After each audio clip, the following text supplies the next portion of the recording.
कुंडलिनी जागरण की प्रक्रिया इतनी आसान नहीं है।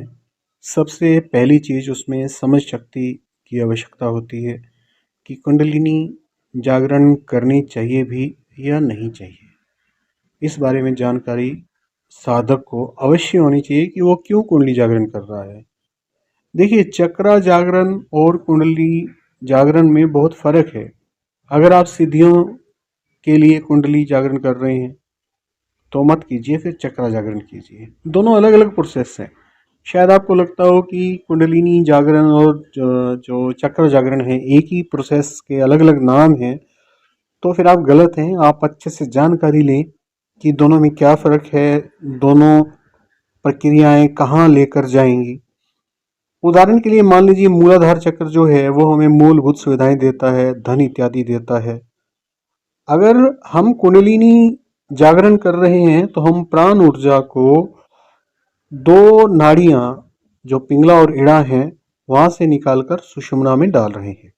दो नाड़ियों का नाम मैंने इसलिए लिया क्योंकि कुल जो तीन नाड़ियां हैं मुख्य तौर पे पिंगला, इड़ा और सुषुम्ना तीनों की तीनों मूलाधार चक्र से निकल रही हैं, इसलिए मैंने मूलाधार चक्र का एग्जाम्पल लिया।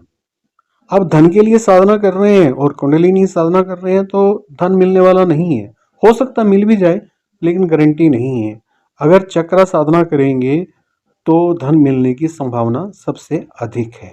कोई भी इच्छा हो सकती है, धन का मैंने एक एग्जांपल लिया। कोई भी इच्छा यानी कि मूलभूत सुविधाएं जो चीज देगी वो देगी आपको मूलाधार चक्र और उसकी साधना।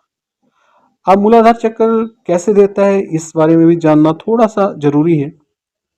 मूलाधार चक्र का जो सिंबल है वो है एक लोटस फ्लावर, कमल का एक फूल जैसा एक एनर्जी का बना हुआ स्ट्रक्चर है जिसके चार पेटल्स हैं, चार पंखड़ियां हैं जिसके पास, और इन पंखड़ियों पर अलग अलग प्रकार के अक्षर गुदे हुए हैं। उसका मतलब है कि अलग अलग प्रकार की शक्तियां इन पंखड़ियों पर निवास करती हैं और इन चारों शक्तियों को जो ऑपरेट करती है जो शक्ति, उसको डाकिनी माँ के नाम से जाना जाता है, यानी कि डाकिनी माँ इसको ऑपरेट करती है।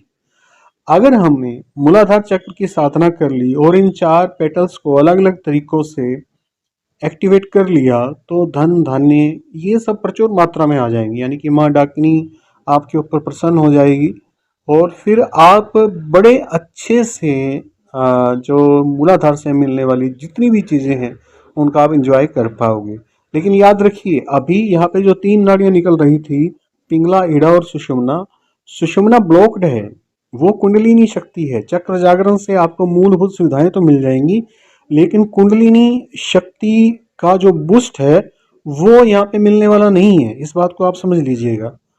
अगर आपको ये बात समझ आ गई तो फिर आप समझ जाएंगे कि कैसे कुंडलिनी जागरण होता है और कैसे जग चक्र साधना होता है, कैसे उसमें हमें लाभ मिलता है और कैसे अन्य चीज़ों में हमें लाभ नहीं मिलता। ये बात बहुत ज़्यादा समझने वाली है। आशा है कि आपको ये मेरी बात समझ आई होगी। आशा है आप इस चीज़ का ज़रूर फ़ायदा उठाएंगे। Thank you very much. आपका दिन मंगलमय हो।